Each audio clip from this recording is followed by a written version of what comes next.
Hello, divine marvels, divine creations, children of God. Thanks so much for joining in, to those joining in live via the YouTube channel and those joining in via conference room. Thank you. Thank you so much for dropping by and joining in this very sacred, holy. It's very sacred to seek God and to seek a connection to God, and then I personally find it very meaningful, very helpful, and very supportive to do it with other people. So I just want to thank each one of you for joining in. It's a gift to me for every person who comes, and I hope that it's a gift for each of you. And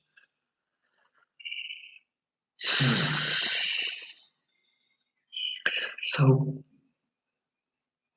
it's really interesting to me. The more I focus on this path, the word humility comes. And Bruno Gröning once said, to the person who isn't, I'm having to paraphrase here, but what he, in essence, almost exactly what he said is, the person who isn't humble will find themselves on the floor in no time. Meaning, if we don't develop an attitude of humility, we're going to get humbled. Not as some kind of punishment, but I don't believe that's what he meant. This sense of, that's how life works, and that humility is a prerequisite, in a sense, for a healthy and happy life. And it's a very it's a very interesting word, because many people think of it negatively, and I know that I was one of them. And in a path very similar to Bruno Gröning's path, but not exactly. In the path of the 12 steps, I once heard someone say, humility isn't the same thing as humiliation, right? Because that's what we normally think of humility, as humiliation. And interestingly enough, that's what Bruno says will happen to us, humiliation, if we don't get humble. But humility, to me, the further I go on this path, simply means I need God. Of myself, I can't live well. Or as Bruno Gröning himself said, that he said, I'm just a child of God. And I think that really sums up this attitude that Bruno calls us to, of this recognition of our utter dependence and our utter need of God. And it's not necessarily the most popular or the most pleasant initially, the most pleasant part of the spiritual path. And I'm not there all the time, but then there are moments where I'm just like, oh, thank God that I can be humble in this moment, because in those moments I'm relying on God. And God is so much more dependable than me or than other people. So again, humility isn't humiliation. It's a recognition of our smallness and a recognition of our utter dependence on God. And ultimately, I would argue that humility is ultimate wisdom, because in recognizing my smallness and my my need for God, then I seek God, and then I'm seeking limitlessness, infinite power, infinite love, infinite wisdom. If I'm relying just on myself, then Bruno said something to this effect. He said, not to paraphrase, people feel that they can do whatever they want to do, and everyone acts on their own. And that's folly. That comes down to ignorance. It denies our need, our utter need for God. So let's get humble. Let's recognize our need for divine help. Humility can be really simple. It can be, God, I need help. But in that, um, which can almost feel like a bit of a confession, right? Because in the culture I grew up in American culture, being a strong individual, much less a strong man, but a strong individual is what it's all about. So it can feel like this little bit of a confession. And in making that confession, which I would argue is really just a recognition of reality, of what's true, then we really uh, open ourselves to help from God. So let's give away everything that doesn't feel good, all our worries, our burdens, life situations.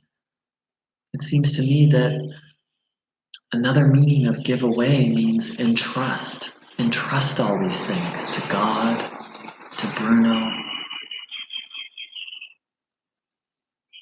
It also means for us to not hold on to them, not grasp onto them and obsess about them.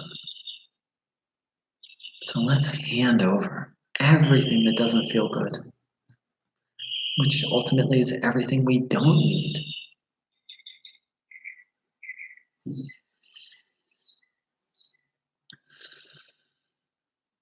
And spend a little bit of time doing that.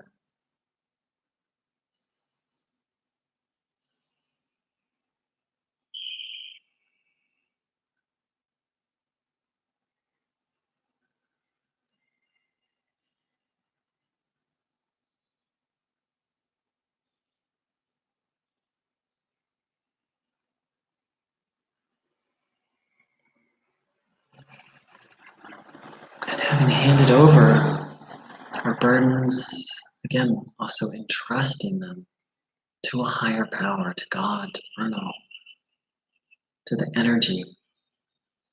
Having emptied ourselves out, let's fill ourselves up.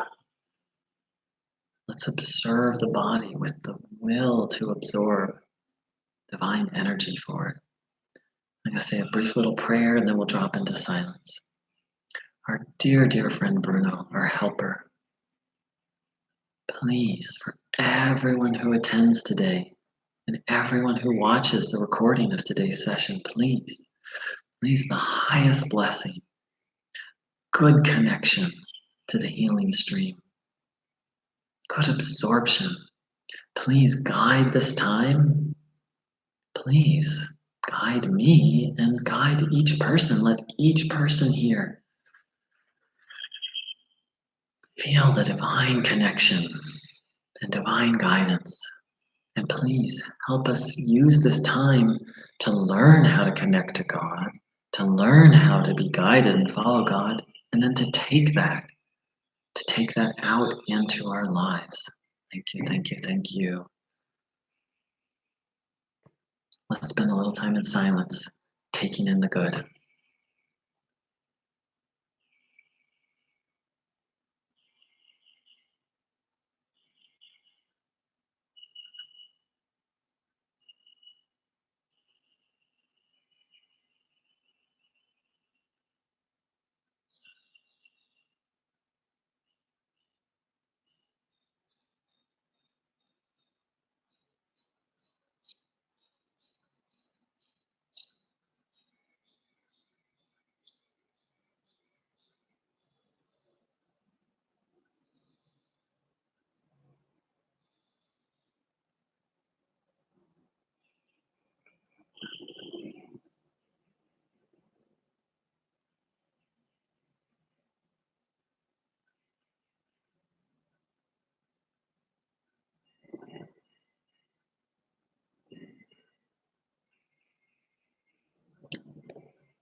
taking in the good.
Thanks everyone for joining in.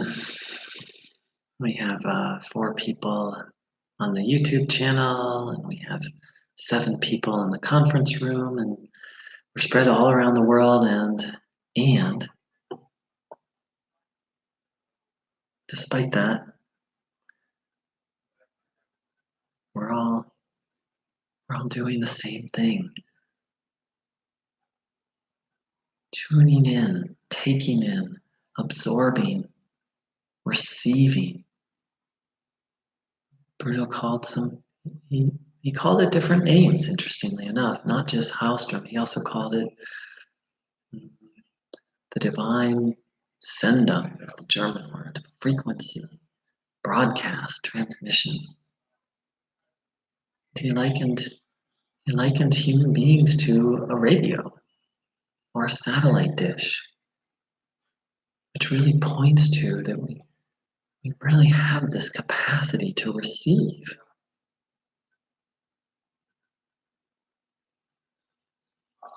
And then what we're here learning how to do is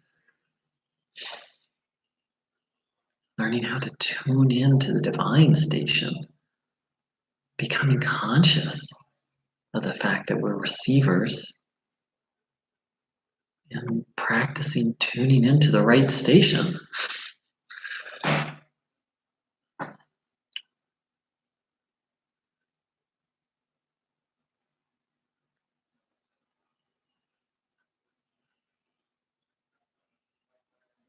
I really like the image of a satellite dish.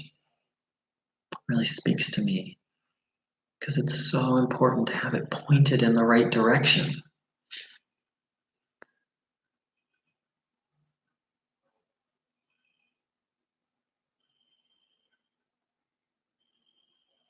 One of the meanings of Einstellen is to focus.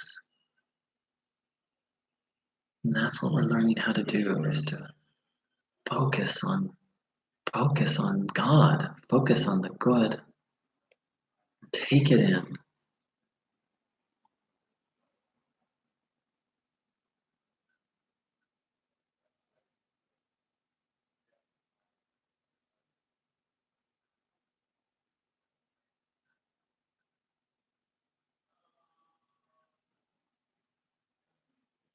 Is there anything that's not curable on this path?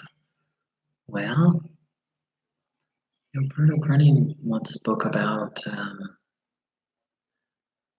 he didn't give it a name, but he spoke about this phenomenon of disturbances happening to a child while they're still inside the mother's womb, inside the mother's body. That any disturbances that the mother experiences go directly into the child. And the same thing occurs during birth. That and so how important it is to create a harmonious environment. And Bruno said then, this is almost a direct quote, that unless someone comes who knows how to remove these disturbances, they'll be with the child their entire life. So in essence, what Bruno Gröning is saying is these very early disturbances, and I don't think it's something like, the mother has an angry moment and or has a moment of anxiety or a moment of frustration and that like damages the child for life. But I think Bruno's talking about more severe disturbances. But he really points out that these disturbances can last for a whole lifetime. He says, a little mysteriously, unless someone comes along who knows how to remove them. In this particular speech I'm thinking of, that when Bruno said this, he doesn't come forward and say, and I'm such a person who can remove them. Though I've come to trust that, Bruno Gröning as an agent of God, an agent for God,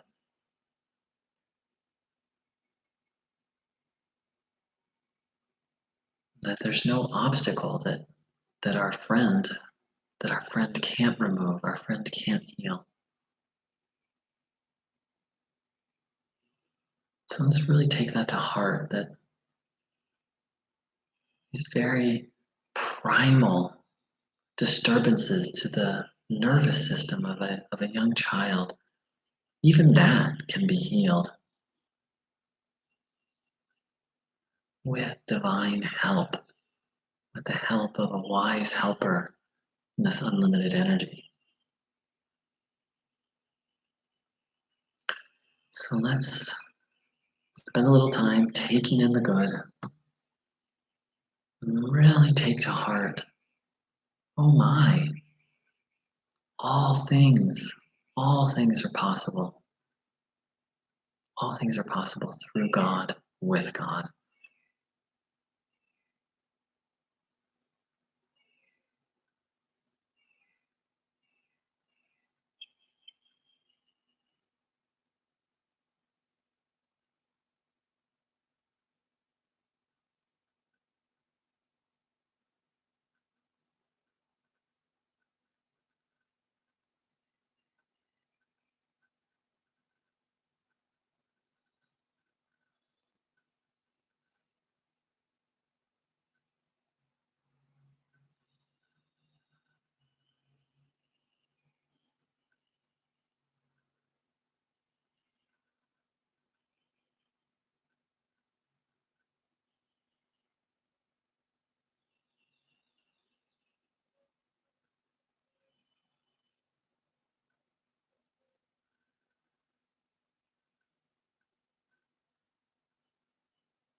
can be easy when we want to get out of that habit, but to apply human standards to the divine energy and even to our friend Bruno Gröning, to more importantly, human limits. You know, Bruno Gröning was once talking to Freddie Hosp, and while he was talking to Freddie Hosp, he started tapping one of his fingers. And eventually he said, you know, I'm carrying on this conversation with you, and there's a friend who's, I think basically he said, who's in danger, and I'm sending him a message of warning. And Bruno Gröning said that calls for help came to him all day long from all over the world. And some way, somehow, which for us, it can be hard to fathom, he was able to attend to people, attend to seekers of help who weren't physically present, and possibly multiple helpers at one time.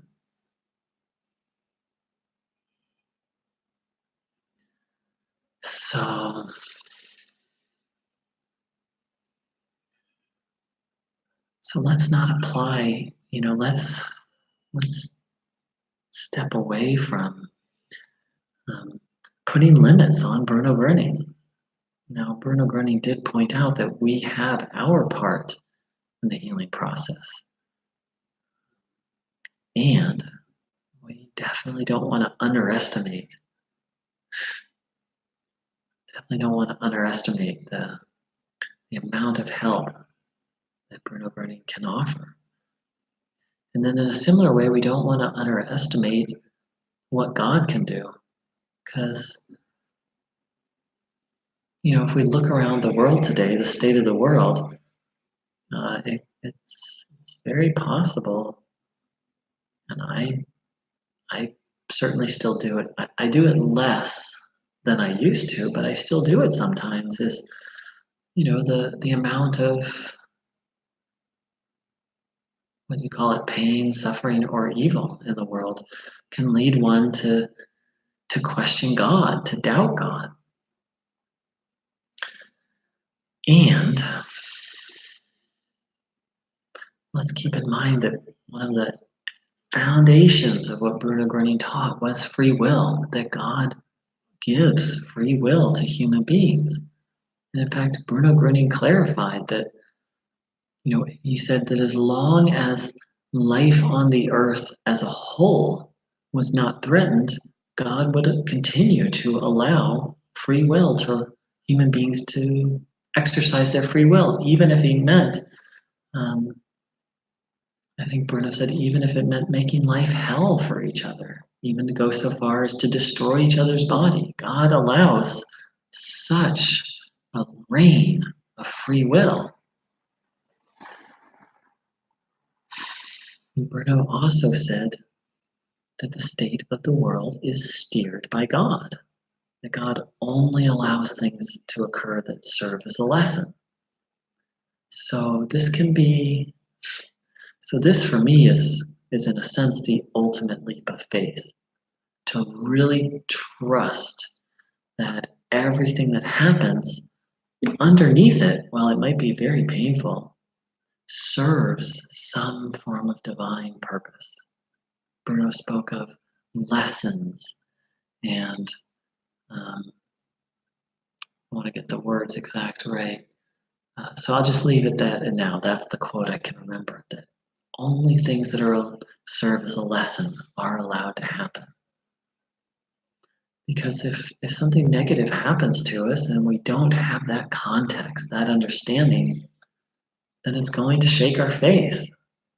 Because it's going to seem, without a spiritual view, that everything serves a purpose and that God is in charge. It can seem like evil's in charge. And that's not a fun belief system to live in. So the antidote for that, as is the antidote for most problems, according to Bruno Gröning, is trust and faith. And is seeing a bigger picture. We may not get all the details, But the bigger picture, it would be on the abstract level, is that God is in charge. And that even amidst disorder, order is there. We may not like it, we might not see. Um, we might not see the reason or the purpose. And let's step into the trust that even in the most painful thing, that the hand of God is there. And there's some kind of lesson, or it's translated into English as reparation. And I don't know what the German word that was translated into, but that some form of cosmic order, of divine order, is happening. So let's spend a little time stepping into trust even deeper.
Stepping into the view, asking the question, what if everything that's occurred has served a higher purpose?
It's not always the easiest um, thing to trust, that everything is, well, as Bruno Guerini said, the state of the world is steered by God. It's certainly not what I was taught. and but isn't it very, very stressful to believe the opposite? Very stressful to believe that life is not under God's guidance.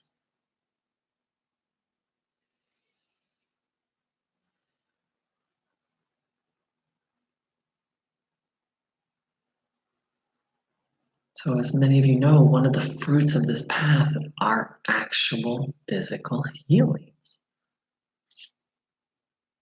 That when we take in this divine energy,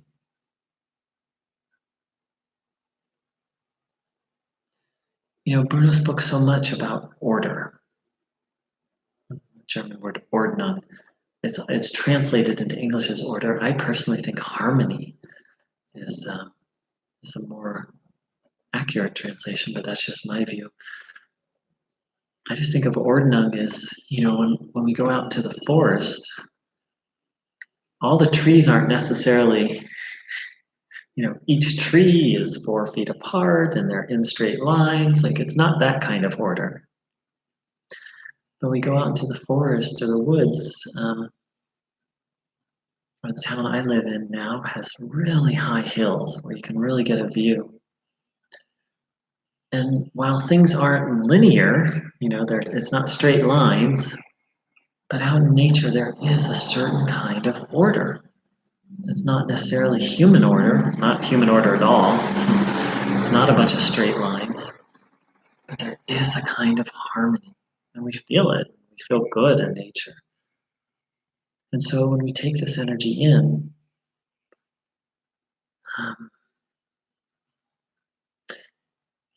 it seems to, I don't know if Bruno ever said it quite this way, it seems to literally dislodge or remove or unwind the disorder, and then just restores us to the natural state of order. And this can be very small, or it can be very, quite profound healings.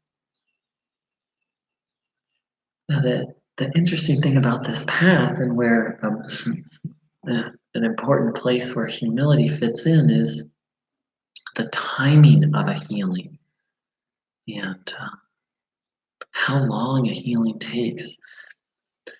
It's actually not up to us. It's actually up to the Supreme Physician. That we certainly play a part. And the humility comes in this sense of surrender, in turning to God, taking in this energy, having trust, and then sort of, in a sense, leaving the results up to God. Having confidence that everything will heal, and leaving the timing and the means and the way, leaving that up to a higher power to determine the when and the how.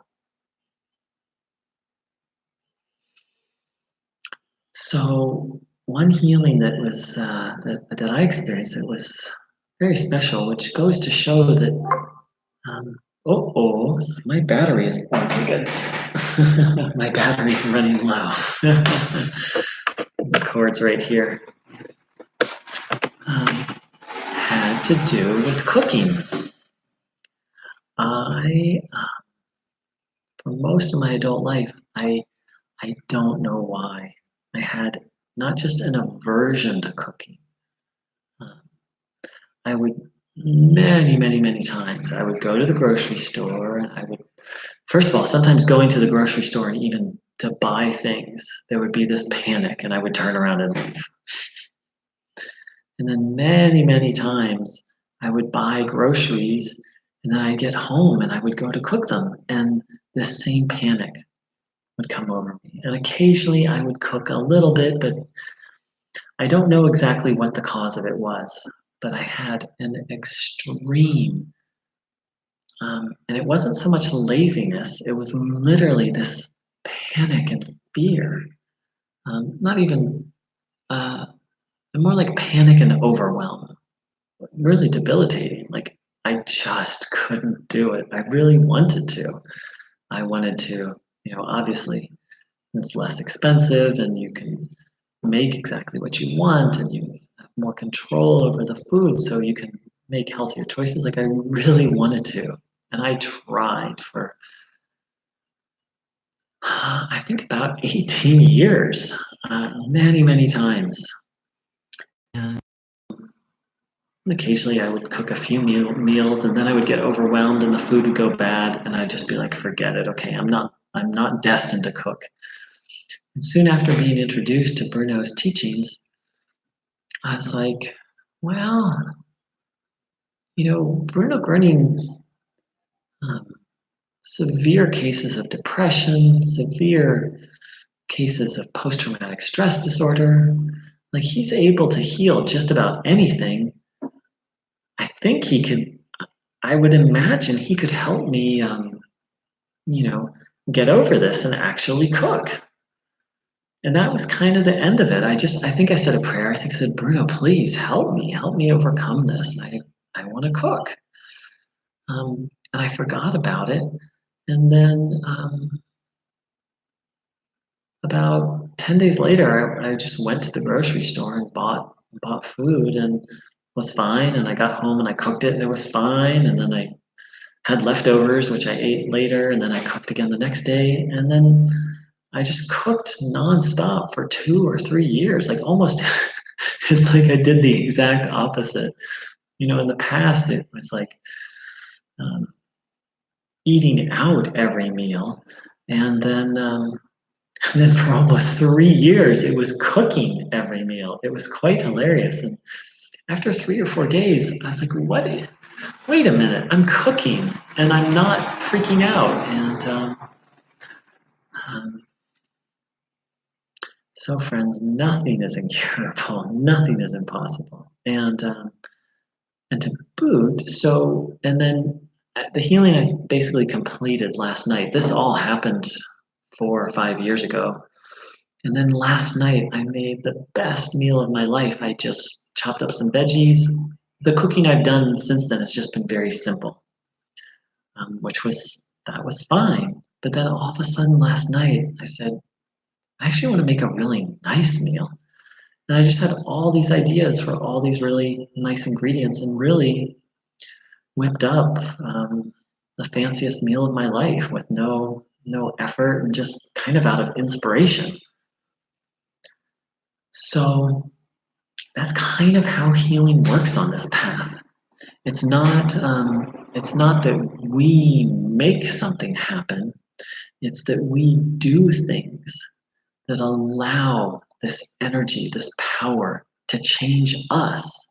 It's not so much that we change us. It's more like we make effort to do the right thing. Not that we don't make some effort to change us, but primarily to me, it seems that on this path, what we do is we cultivate faith and we tune in and we let the energy change us. We let the divine guide us, bring more order, bring more harmony into all aspects, all areas of our life. So let's just open up and let's just ask, just like a little child, what's that thing that we want help with, that we just maybe we don't believe it's possible, but let's just for one moment believe, trust, and open, and then just ask our dear friend Bruno from a place of humility, please help me with whatever it is, and then let's tune in together.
If any of you are anything like me, you wonder on and off, how can I share Bruno Gröning with other people?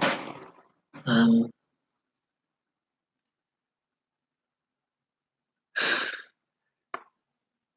and there's so many ways, and obviously I found a couple ways to do it that work for me to do these online meetings, to make YouTube videos,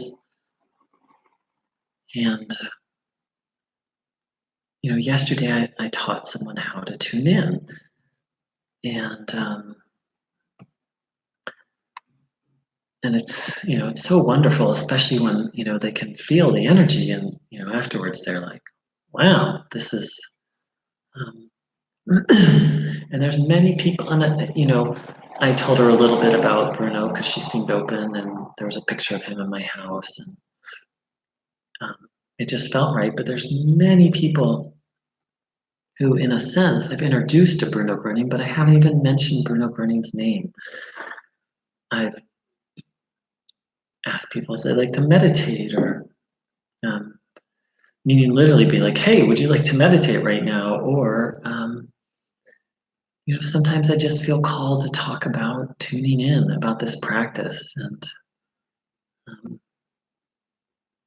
and we never know. There was a friend of mine, and we were hanging out, and I was like, "Oh, I'm feeling a little tired. I just want to tune in for a little bit." He's like, "What's that?" So I told him, and we tuned in together. It's not someone who I see often, and I think it was almost like a year later. I crossed paths with him. Maybe it's 9 months. I don't know. He's like, "Yeah, I still tune in sometimes." I was so pleasantly surprised. Just that, a few minutes that we'd spent together, and it was something he was still doing. So, some people aren't looking for a spiritual teacher or a spiritual teaching, but many people are looking for a spiritual practice. And tuning in is my favorite. So, if you're wondering, like, how can I share this with someone? You One thing that I've done often, and I still do sometimes, is just say, um, "Hey, I do this spiritual practice of absorbing healing energy. Would you like to join in? Would you like to do it with me sometime?" And then just very simply facilitate, like, "Okay, so we're going to sit like this and close our eyes and just have the desire, the will to take in this energy and observe our body." And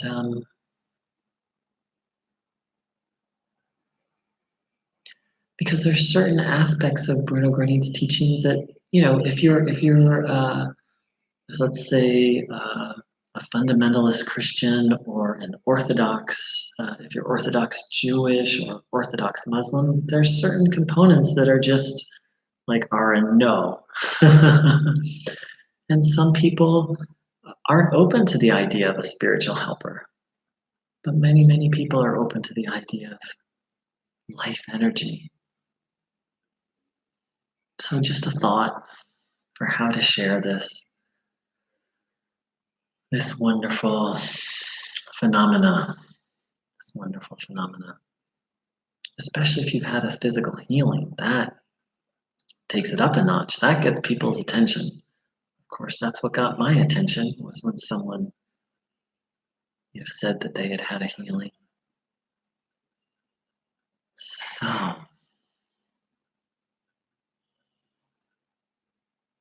once again, drop in. And if there's anyone in particular that you want to tune in for, feel free to type in their name, and we can actually tune in for all of them as a group.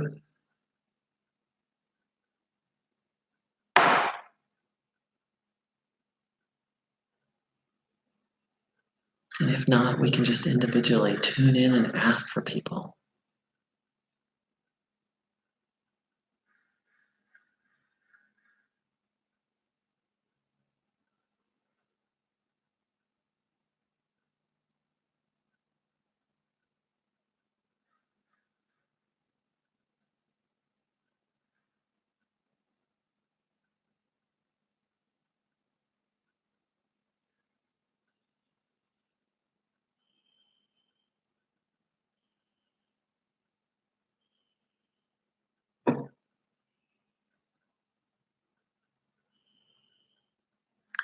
Beautiful. Thanks, Jerry. Let's tune in and ask for Raina, Erica, and Will. So let's just ask for the highest and best for them. Tuning in, asking that this energy go to them, asking Bruno for help. I remember the exact quote. Bruno said, "You too can pass along this energy. I'll help." So let's ask for Bruno's help in passing this energy along.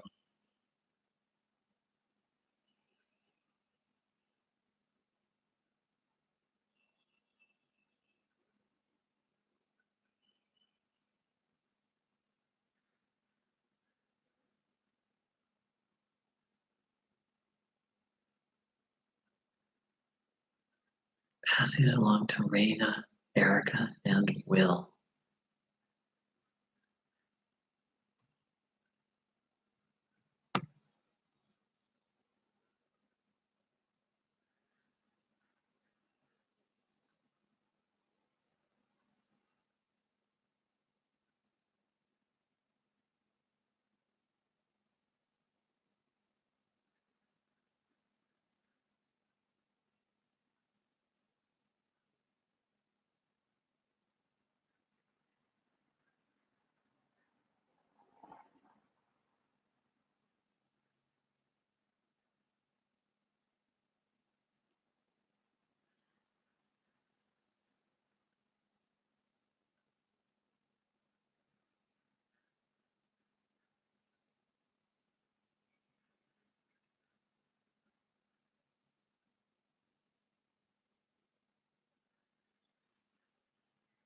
Thank you, thank you, thank you.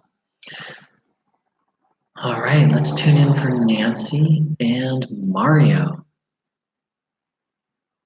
Asking for the highest and best for them.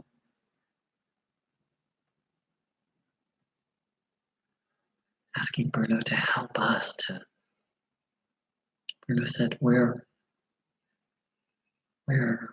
receivers and senders. So asking for Bruno's help both to receive and to send this energy to Nancy and Mario.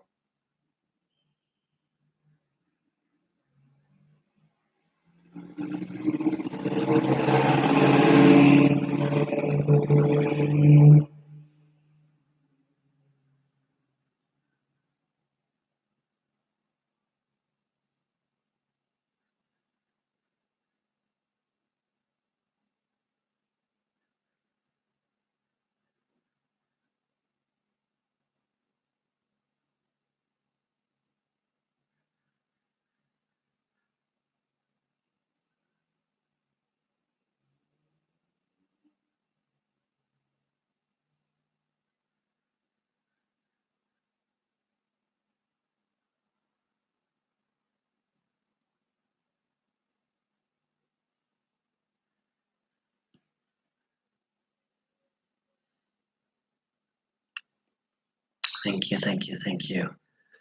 All right, let's tune in and ask for Joke, Nina, Ani, Iris, and Hanukkah.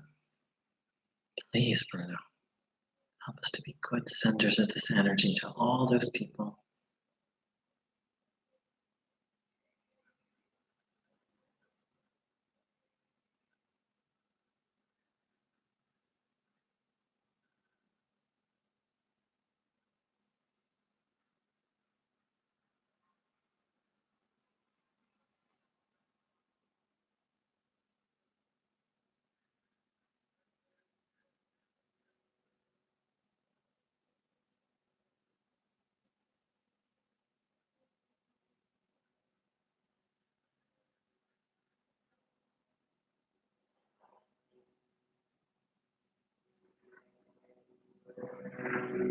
Thank you, thank you, thank you.